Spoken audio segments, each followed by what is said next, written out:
Namaskar and welcome everyone to this sixth lecture in our ongoing series to celebrate Sri Aurobindo's 150th birthday.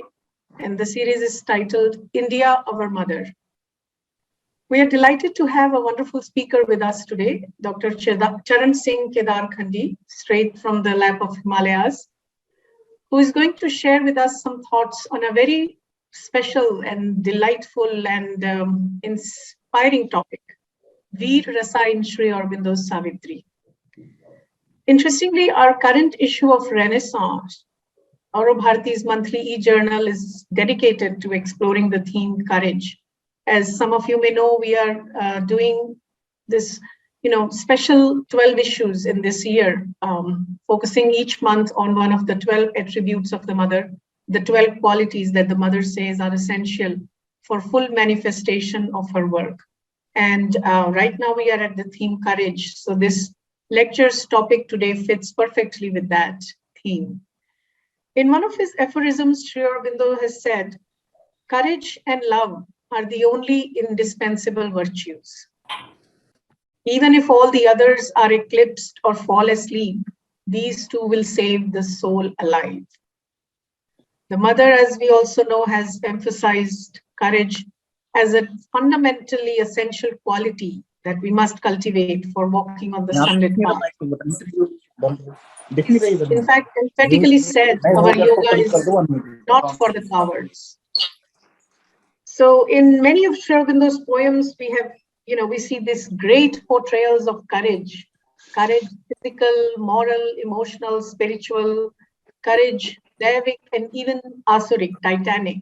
So whether it is Bhavani, Bharati, Baji Prabhu, Durga, Vidula, invitation, in the fear of death, the Rakshasas, there are so many. And essentially, we could even say that Sri Aurobindo's and Mother's entire yoga, the God's labor, if you will, was sort of like a poetic ode to the essence of the Veer Rasa, courage. So theirs, of course, was the courage divine. And if Savitri is in some ways a record of their yoga, so as their aspiring children, let us savor some of that delight, some of the rasa of courage in the lines from Savitri. And at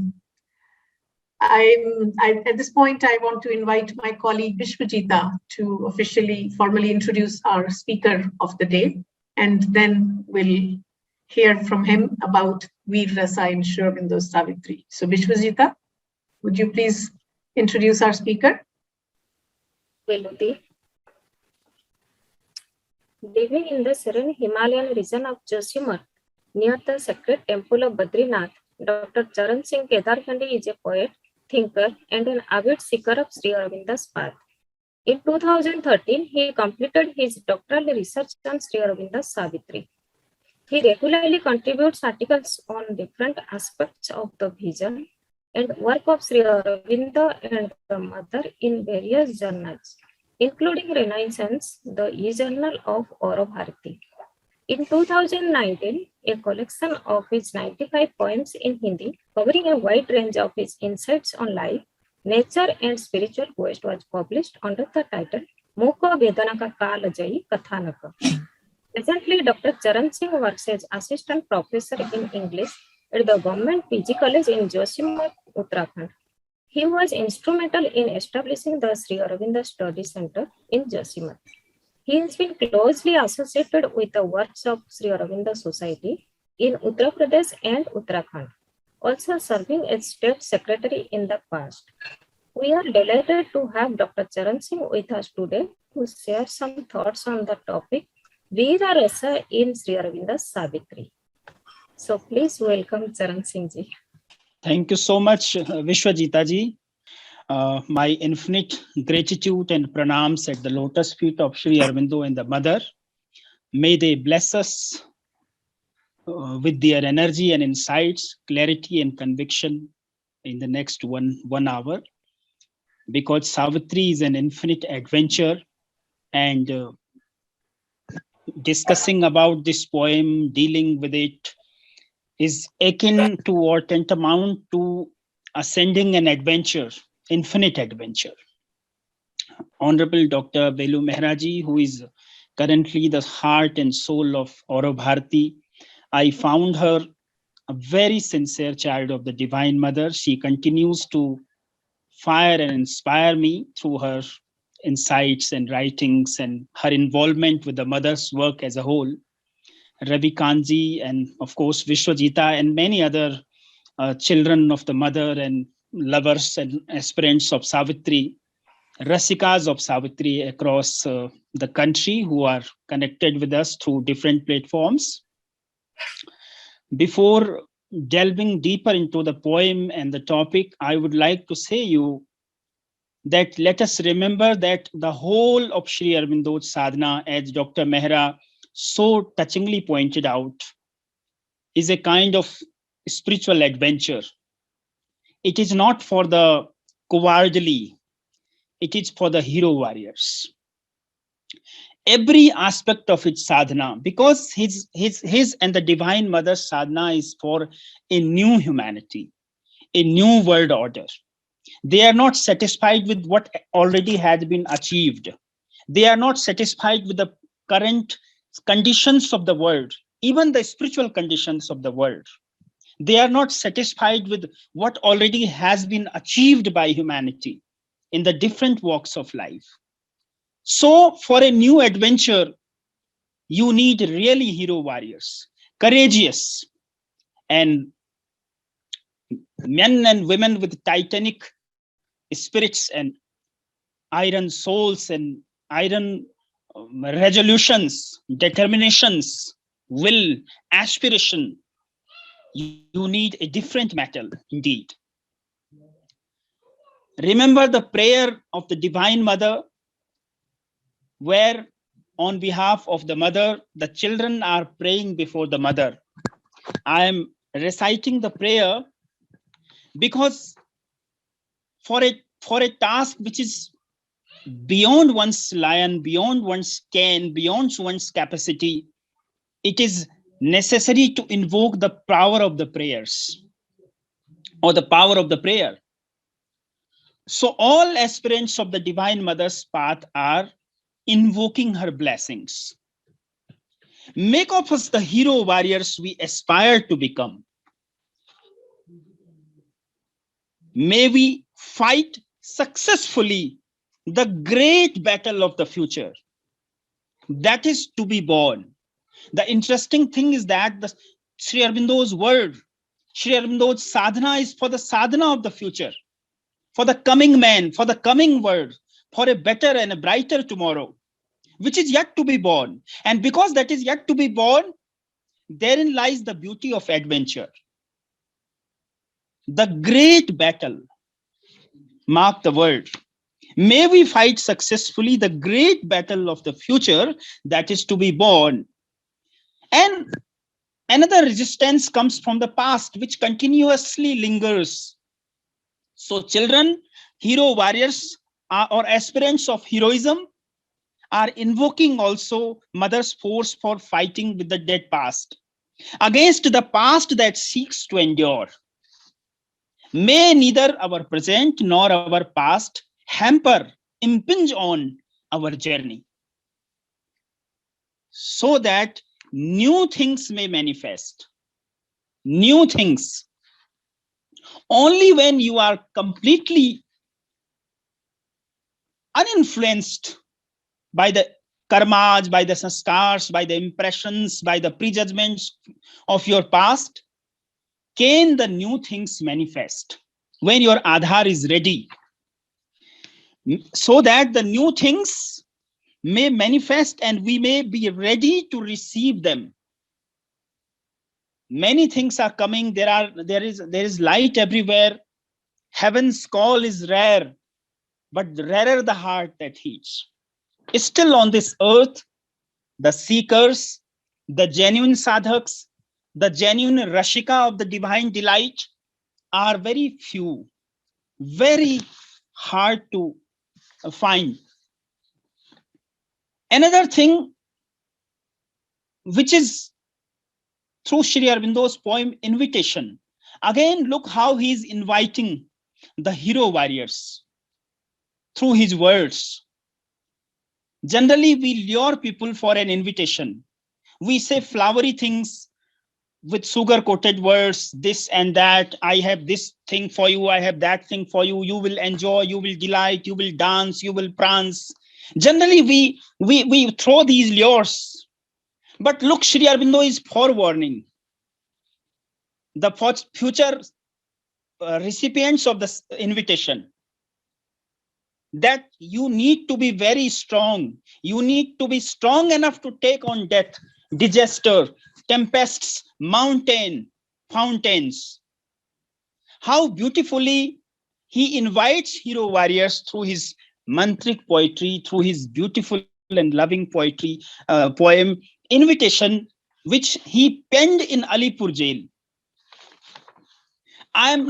There is no particular date given for this poem, but my spiritual insights say and suggest that this might have definitely written after Sri Aurobindo realized Sri Krishna in the prison. Because this poem shows his future journey, his future resolution, his future work for India, the Bhavani Bharati, and for humanity. How Sri Aurobindo is inviting the hero warriors? Forewarning that I sport with solitude here in my regions. He is already established there in the peak, on the spire. At one time in his letters of yoga, Sri Aurobindo says, a yogi is a person who is already established in the Brahman. A sadhak is a person who is on the path. So he is already there on the mountain top of existence, of consciousness, of spirituality. But the tragedy of life is that there one need to be alone. There are hardly any playmates or hardly any companions there on the top of the Mount Everest of existence.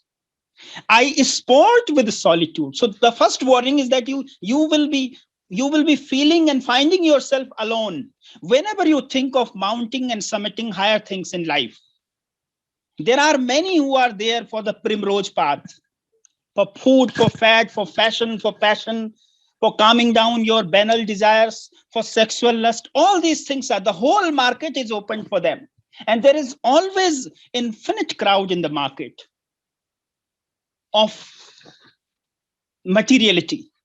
But on spirituality, there is hardly any traffic jam. You know, last time there was a traffic jam on the Everest because people are taking it like a joyride also.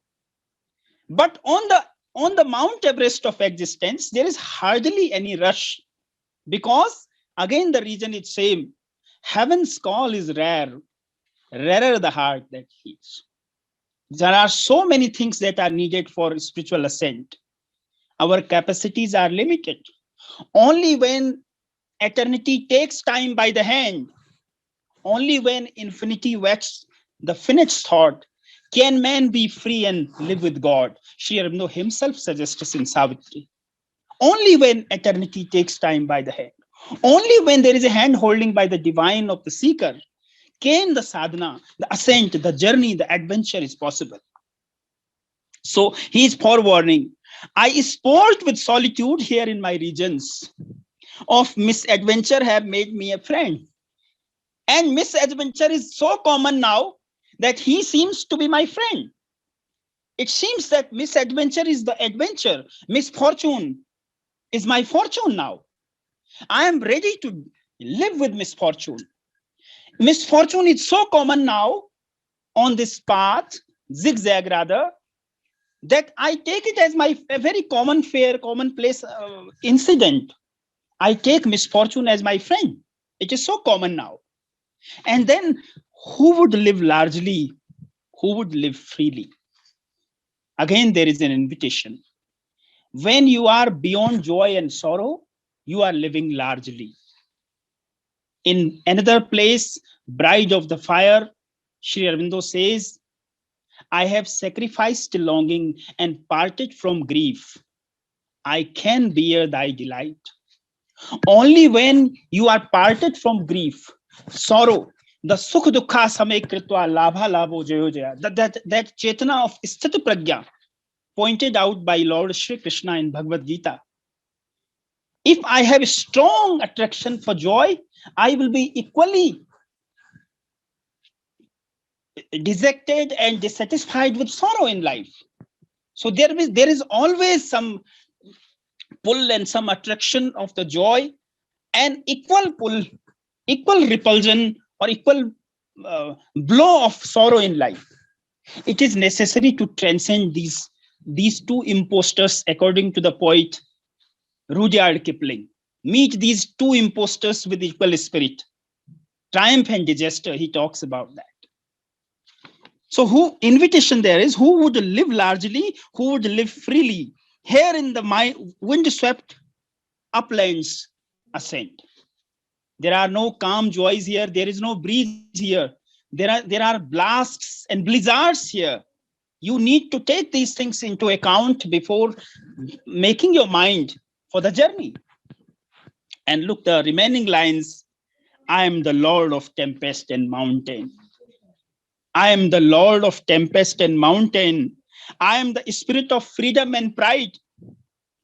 Stark must he be, stark, powerful, healthy, titanic, to take on death, to take on disaster, to take on mountain blizzards, to take on the shocks and silences of life, to take on all those known and unknown enemies on the path.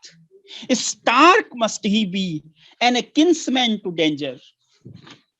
Who would share my kingdom, and who shares my kingdom and walks at my side? Look at the beauty of the word, kinsman of the danger, to the danger.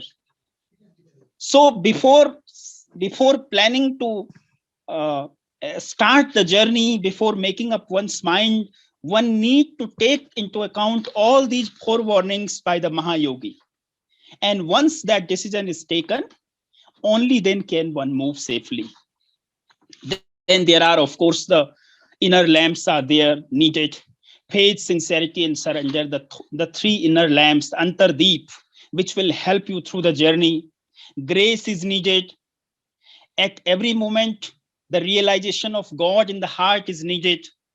That feeling is needed, because only were safe who kept God in their hearts, despite all turmoils and tornadoes of life, despite all shocks and silences, despite pandemics and epidemics of unimaginable magnitude. The hero warriors shall be saved, because they have God in their hearts. So whole of Sri Aurobindo's sadhana, his message, including his remarkable poem, his spiritual adventure, Savitri, which is called by the Divine Mother as mantra for the transformation of the world. Mantra for the transformation of the world. This poem is also an spiritual adventure and a spiritual ardor, a direct face-to-face battle of life and death, of nescience and superconscience, of world and the dark forces of nature, of death and life. When we talk of Savitri, Savitri is essentially the story of Savitri, the protagonist. And let us compare briefly the two Savitris. Ved Vyas in the Mahabharata deals with the Savitri, who is definitely very beautiful, brave, modest, wise, learned lady. And Sri Aurobindo Savitri too has all these qualities. At one time, she is called as a radiant fountain of the world's delight. Both of them are, according to Vyasa's words, Kanya Tejashwini, the daughter divine, the daughter radiant.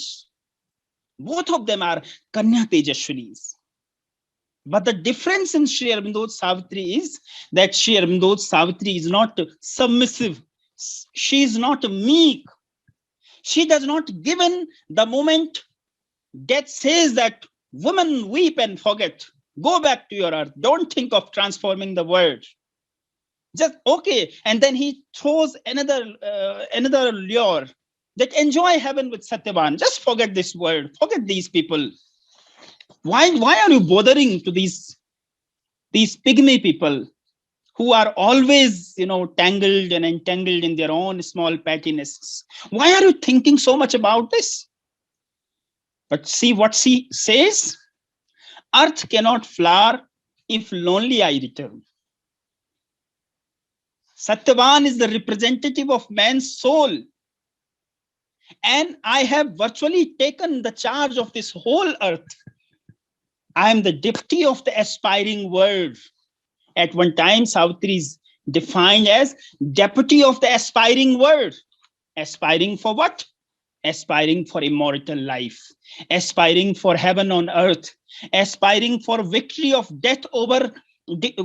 love over death, aspiring of perpetual efflorescence and heaven on this material, this quickly passing, this evanescent joy that earth offers you at present. So right from the very first canto, the symbol dawn, to the last line of the epic, the greater dawn, towards the greater dawn, this is a journey of our hero warrior queen, or our heroine warrior, we can say so. Look at the very first canto. Savitri has been introduced as a fire.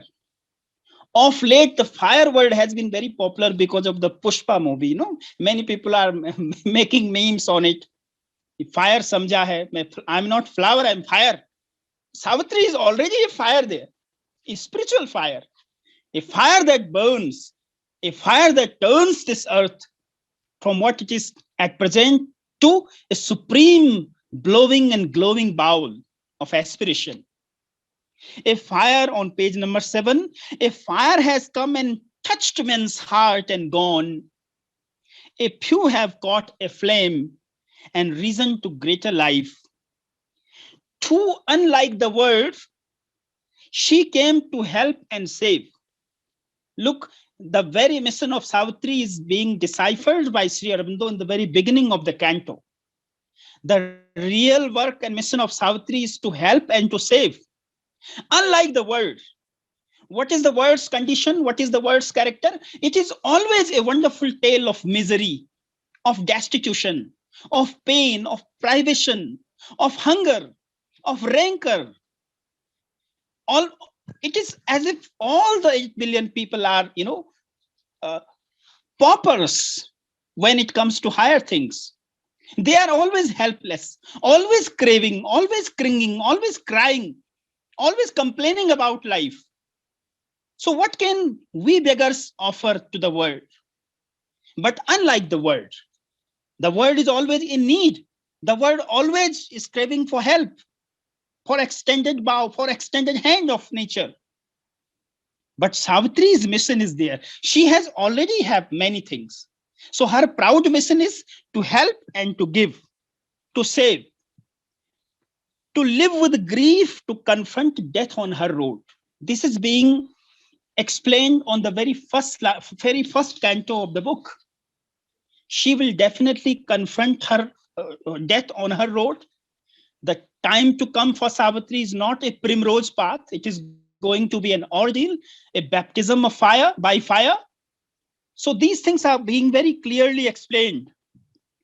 To live with grief, to confront death on her road, the mortal's lot became the immortal share. Savitri is fighting on behalf of the earth. She is not fighting for one single soul, for her happy body joy, for her husband. She is virtually fighting for the real heaven on earth, to bring about heaven on earth. That's why she is there. We mortals are always helpless, as is already explained. We are always in need of something. We are always living constantly under the fear of death and disaster, of the fear of being wiped away or out. So this is our mortal's lot.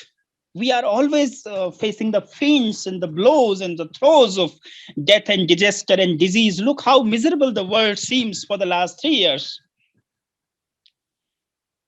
So she is there to share our grief in order to change it into immaculate joy. She is there to make our life a wonderful saga of perfection. She is there to vanquish death and disaster on behalf of earth, and in order to bring perpetual spring on earth, mortal's lot became immortal's share. Now, Savitri has been named as a rarer creature by Sri Aurobindo, a rarer creature. He says, ever since the earth being's heavenward growth began. What is that heavenward growth? The spiritual journey, the journey for higher things, the Adhyatmik Yatra. Ever since the earth being's heavenward growth began, through all the long ordeal of the race, never a rarer creature bore his shaft, the shafts, the bows, the arrows of love. Love takes ordeals.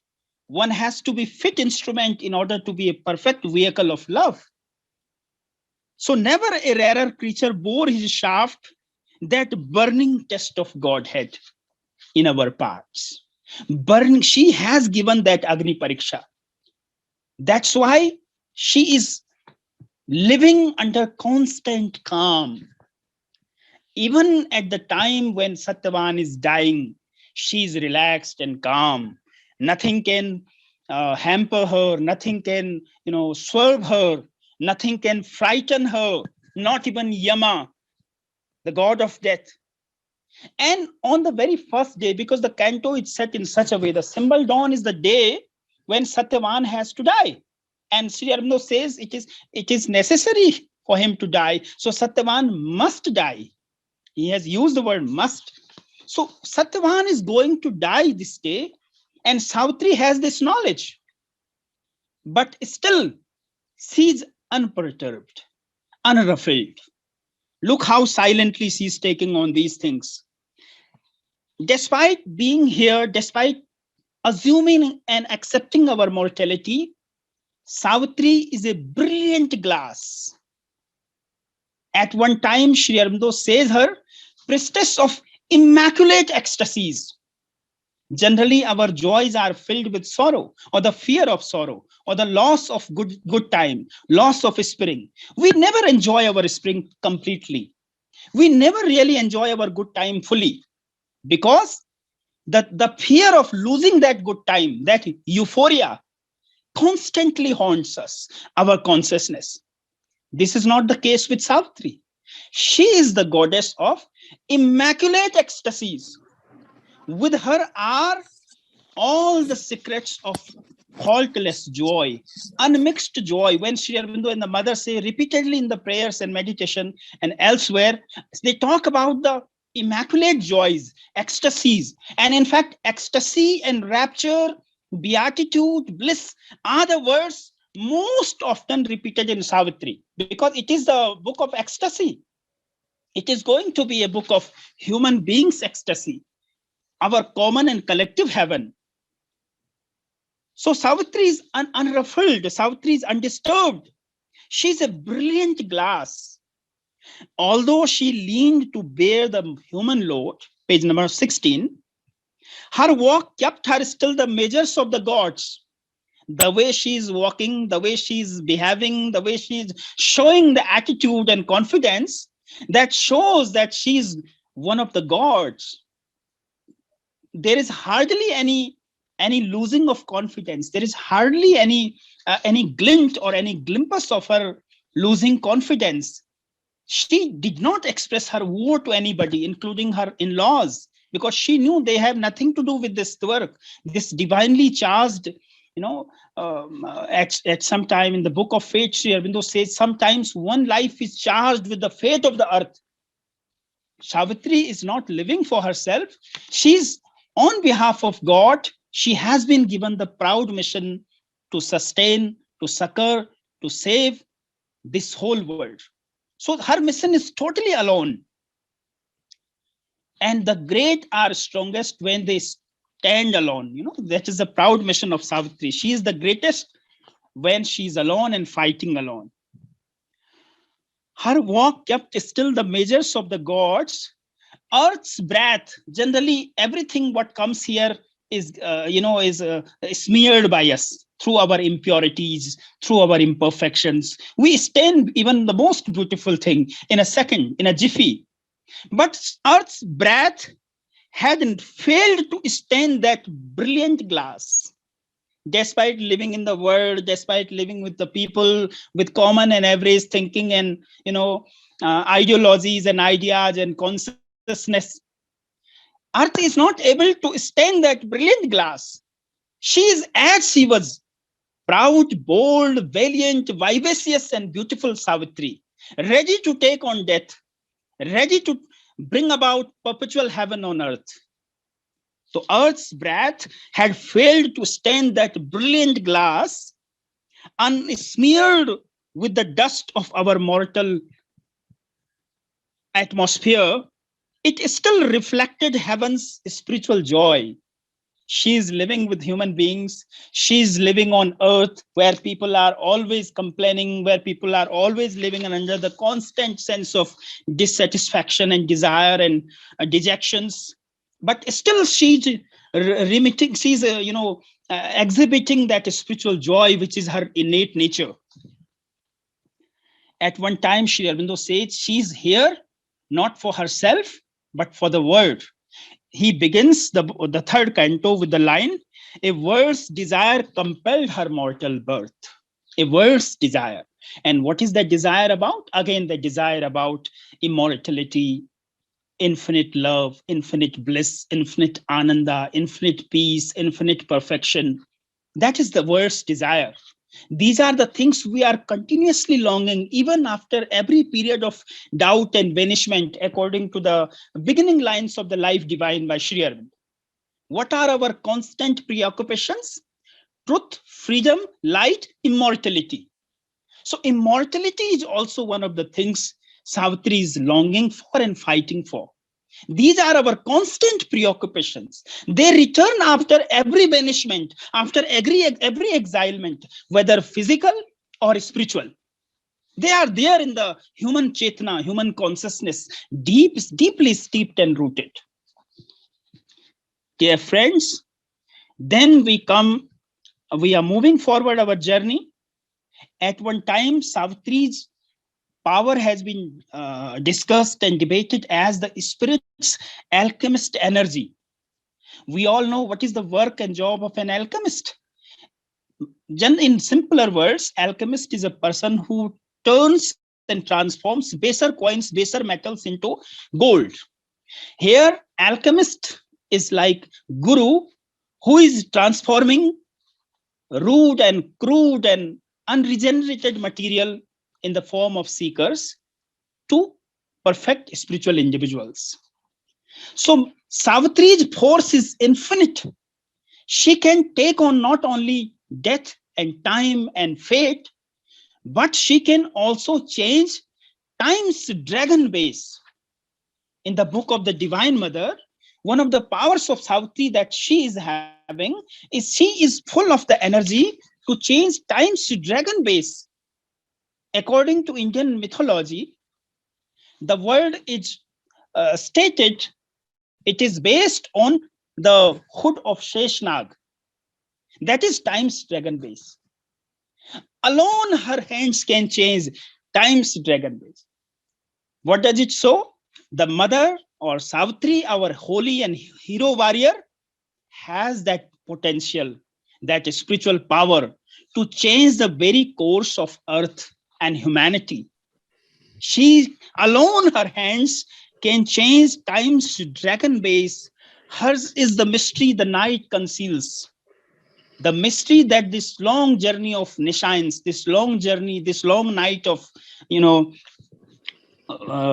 material existence, this long night of achetana is holding and, hiding the tail of the mother. There is a mystery being prepared in the heart of this night, the mystery of the Divine Mother. If there is night, if there is a night of disappointment, if there is a night of disease, if there is a night of pandemic, this has also something interesting to reveal. This also is the divine Leela's play. It is the part of the divine drama. The spirit's alchemist energy is hers. She is the golden breeze, the wonderful fire. Again, Savitri is being called fire, the wonderful fire. The fire that can change, that can transform human beings, that can uplift the whole of humanity towards the heavenward growth. And then we come to the episode when Rishi Narad comes to Madra and he's discussing and talking and glossing over some things. And, he's not ready to reveal or to spill his beans. So how Narad calls Savitri a being dangerously great. Thou art a being dangerously great. You are so great that you are dangerous to the atmosphere that you are living in. Look at these peoples, these names, these forms, these ideologies, this atmosphere. You are such a remarkable human being that you are not only great, but dangerously great. And of course, Dr. Mehra can throw more light on this phrase used by Sri Aurobindo. Whatever I say is my explanation, is my small understanding. Things can always move forward towards the better summits of understanding. At other place on page number 419, he says, thou hast not drunk from the earthly cup. Now, look, what is this earthly cup? I'm reminded of the beautiful poem of the romantic poet John Keats in his remarkable poem Ode to a Nightingale. He gives us some glimpses of this earthly cup. What is in the earthly cup? The earthly cup has full of sorrow. It has disappointment. It has disillusion. It has death. It has fear of disease. It has pain. It has frustration. It has poverty and paupery. It is full of these things.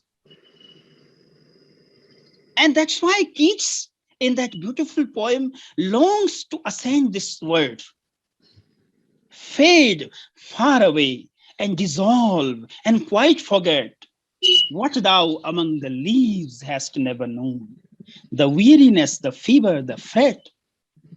Here in this world where youth grows pale and spectre thin and dies, where beauty cannot keep her lustrous eyes or new love pine at them beyond tomorrow. Everything fails here, man. Everything dies here.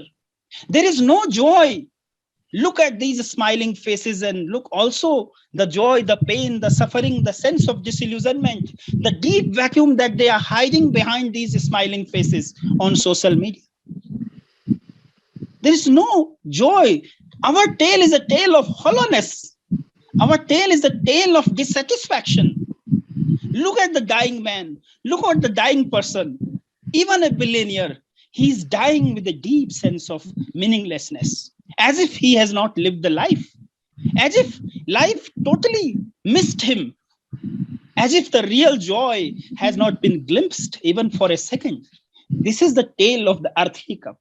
So Savitri is so full of love and light, so full of joy. She is the very manifestation of love and beauty and delight and ananda, that even a person of Narad's height and delight and depth is accepting that thou hast not drunk from the earthly cup. We all need to do this. We all need to forget the earthly cup and remember the divine cup, the divine's wine, the wine that Mother and Sri Aurobindo has with them to offer. That is the real cup, and we need to drink that. Look how Rishi Ashwapati, the human father of Savitri, is introducing his daughter to Narad. He is calling her a flame of radiant happiness.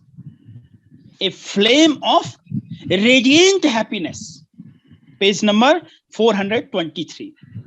A flame of radiant happiness, she was born. And Savitri did not achieve happiness after getting or taking birth in that kingdom and royal conditions.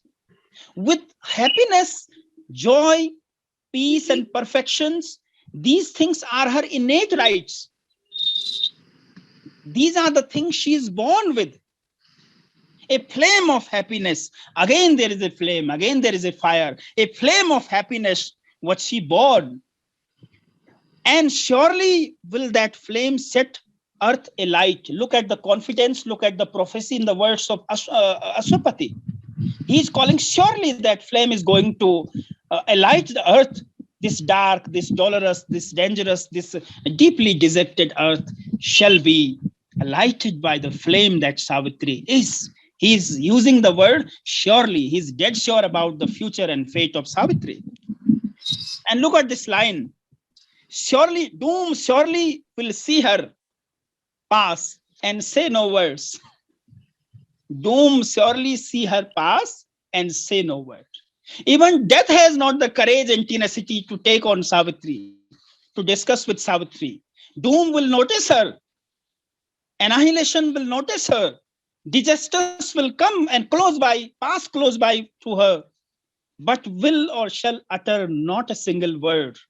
It means she's beyond the powers and the fears of death. She's beyond, and she's ready to take on all armors that doom has to frighten humanity. This is the confidence shown by Aswapati, the human father of Savitri. These are the words he's introducing his Kanya Tejaswini, the daughter divine, to Rishi Narad. And then look at the confidence of Savitri. She is stronger than death, greater than fate. You know, she's all the way she is being communicated and convinced that when she comes and reveals that I have chosen my man and he is this and that, and and she's when Narad intervenes and reveals that Satyavan is going to die just after 1 year, Savitri is politely advised by her mother, go again, look for another man, my daughter. You are such a wonderful daughter. How can I live with this understanding and live with this truth that the person, the heart and soul of your life that you have chosen for your husband, surely Satyavan is noble, virtuous, great. But I advise you to revisit another journey, to research your perfect choice. So this is her reply. And this reply also shows the deep and the great courage and tenacity and the hero warrior spirit that Savitri is holding in herself, or that she is of a manifestation of. My heart had sealed its troth to Satyavan. What is a troth? Troth, fidelity, faithfulness. I have surrendered whole my existence at the feet of Satyavan. My heart has sealed its troth. It has been sealed. No destiny, nothing can change that now. It has been already sealed. My heart has sealed its troth to Satyavan. It's a signature the adverse fate cannot efface. It's a seal nor fate, nor death, nor time can dissolve. Nor fate, nor death, nor time. All these words has been used as personification of the idea behind these things. Time has not the capacity. Fate is helpless. Time is helpless to erase that signature. What is she suggesting? That I am mightier than time. I am mightier than fate. I am mightier than death. I am stronger than death and greater than my fate. I am stronger than death and greater than my fate. And these things she is accepting before Narad. The worst keepers of secrets. He will go and tell heaven about what has been already said by Savitri. The worst keeper of spiritual secrets is Rishi Narad. So she is in a way challenging the heaven, challenging gods. I am stronger than death and greater than my fate. My love shall outlast the world. This love is very special. It's a divinely chosen bond. So my love, this world may finish, and it will have to finish, and it will finish. It will meet doomsday. But even then, my love shall be there. My love shall outlast the world. Doom falls from me, fate helpless against my immortality. Fate's law may change. Fate may change her or his course, but not my spirit's will. The real power, the actual power that Savitri is having, she is having the spirit's power, the spirit's will. And in the following lines, he says that we are the makers of our destinies. We are the people who carve our fate. On page number 435, she's saying, my fate is what my spirit's strength can make. And we, of course, we can take a leaf out of Savitri's book here. Never, we need not to remain helpless. We need not to remain under constant fear. We need not to live a life bereft of real joy. We need not to be cantankerous about life, always harping about imperfection, about the pain, about the disease. We are the makers of our destiny. We haven't tapped the spirit's real potential to take on the tornadoes of life. What need and what rights we have of complaining? God has given us a wonderful body, a beautiful mind, a courageous heart, an invincible wisdom, and of course, an indefatigable willpower, the spirit's power. We need to tap these energies like Savitri is tapping. So she's saying, fate's law may change, but not my spirit's will. My fate is what my spirit's strength can make. In sunlight and in a dream of emerald wings, I shall walk with him like gods in paradise. If for a year, that year is all my life. I don't mind if I'm given the time of 1 year of honeymoon, of wonderful period with Satyavan. And then in the very next line, she's admitting, I know this is not truth. This is the hero warrior spirit. She knows the future course of God, the future course of our destiny. And yet I know is important. I know this is not all my fate. Savitri is well aware about her coming fate. She knows that there is a premonition. She knows that there is a forecast about the Satyavan's death. But I have the power. I have the grit. I have the gumption to take on death.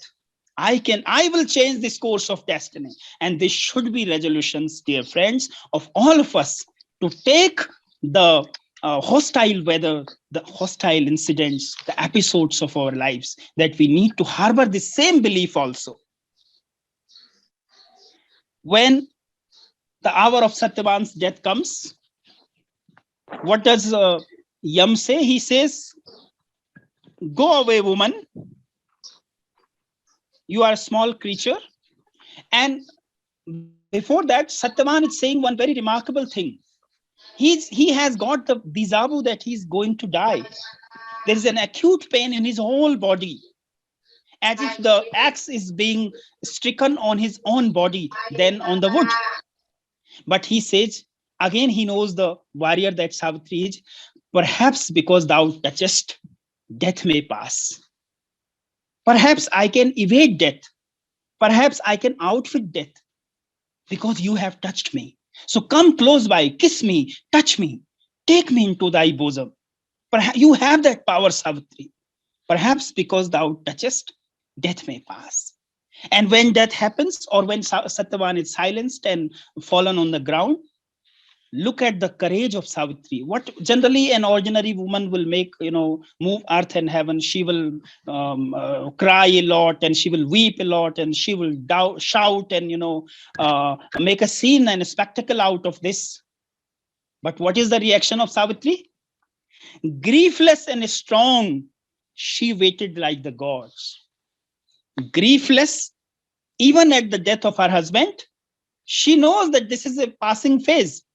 She knows that this had to happen. This is the imponderable. But now my real drama, now my real action begins. So I need to be as much as calm I can be to take on that momentous hour, to take on that momentous fight. At one time, death says, "Go, mortal, to thy small permitted spheres. You are given a limited joy, limited hour, limited time.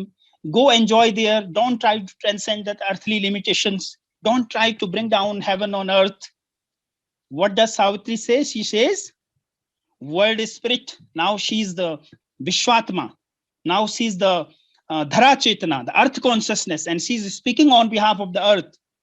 And she's straight, she's saying to death, that world spirit, I was thy equal spirit born. You don't think that you are over smart than me. Don't think that you are smarter than me or stronger than me. I was thy spirit, and was because I am here since existence began. She did not use the word I am.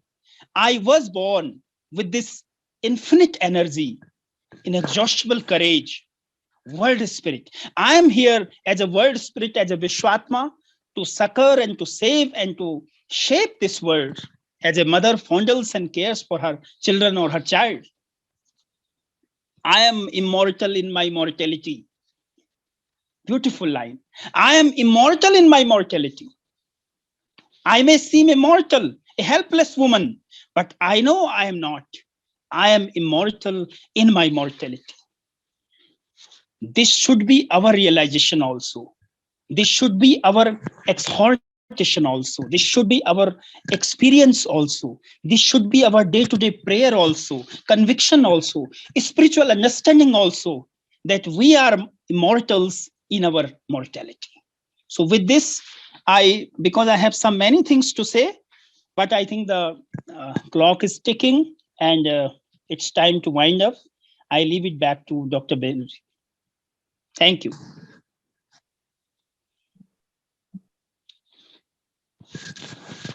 Thank you, Dr. Charanji. This is, I think we can even go on further because you've just, it's like you've just started the taste. The delight has just started to sunk in, and you stopped at this very poignant moment about, I am immortal in my mortality when Savitri is confronting death.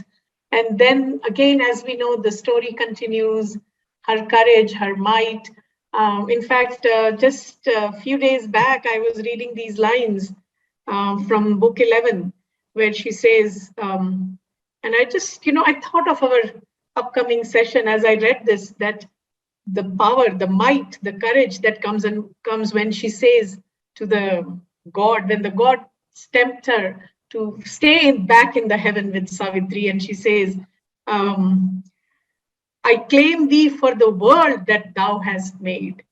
If man lives bound by his humanity, if he's tied forever to his pain, let a greater being then arise from man, the superhuman with the eternal mate and the immortal shine through earthly forms.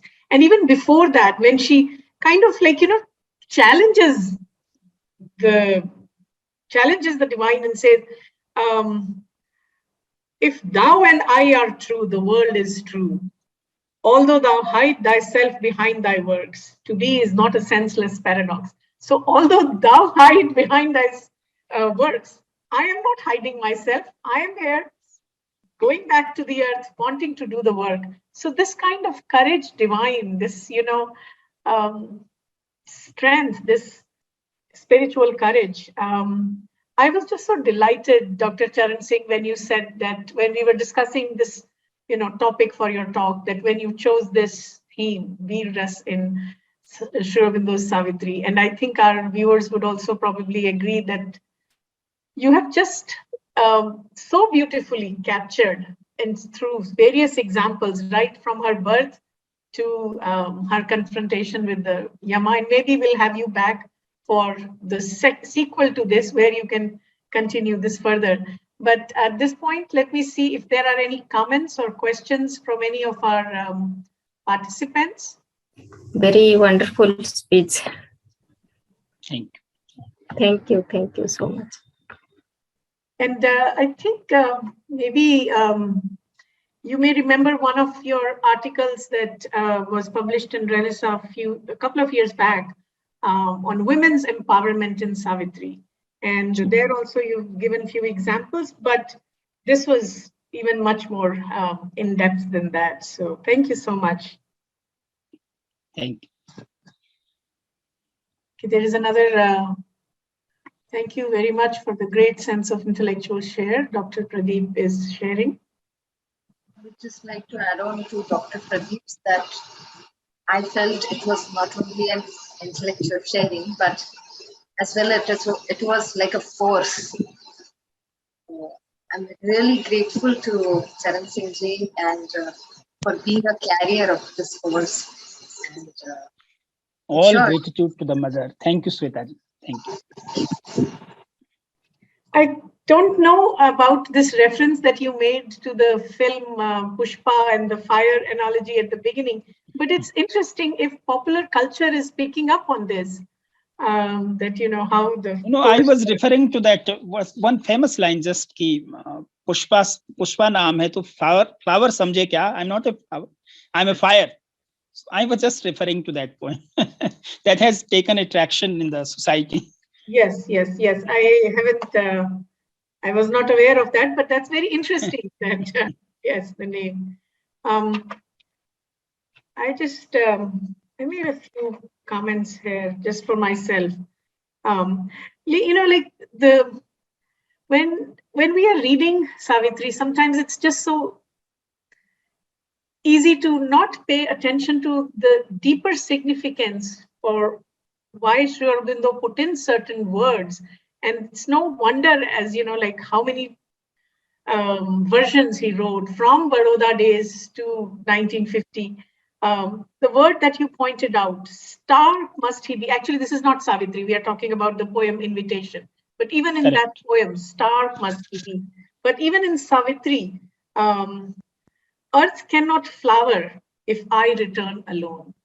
I mean, just each word, flower, and then you mentioned Pushpa, but again, to flower, to blossom takes courage. There has to be that inner courage for the earth to flower. And again, the whole idea of Savitri being introduced as fire. I mean, there are so many wonderful hints that you have dropped that we could spend hours and hours just reflecting and going on each on that. Of course, dangerously great, as you mentioned.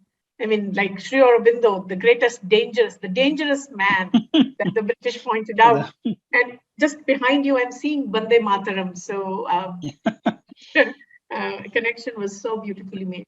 So I think we'll probably certainly invite you back to talk more about not just Veer Rasa, maybe looking at other rasas in several other of Sri Aurobindo's poems, and of course your own poetry as well.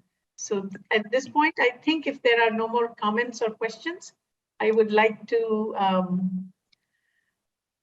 thank you so much for this spending this hour with us and really giving us just a tiny glimpse, but a very powerful and very forceful, as Shweta said, glimpse of the courage, the Veer Rasa in Savitri. So thank you once again. And thank you so much, Veluji. Thank you so much, everybody, Vishwajita and the team included. My pranam to all you.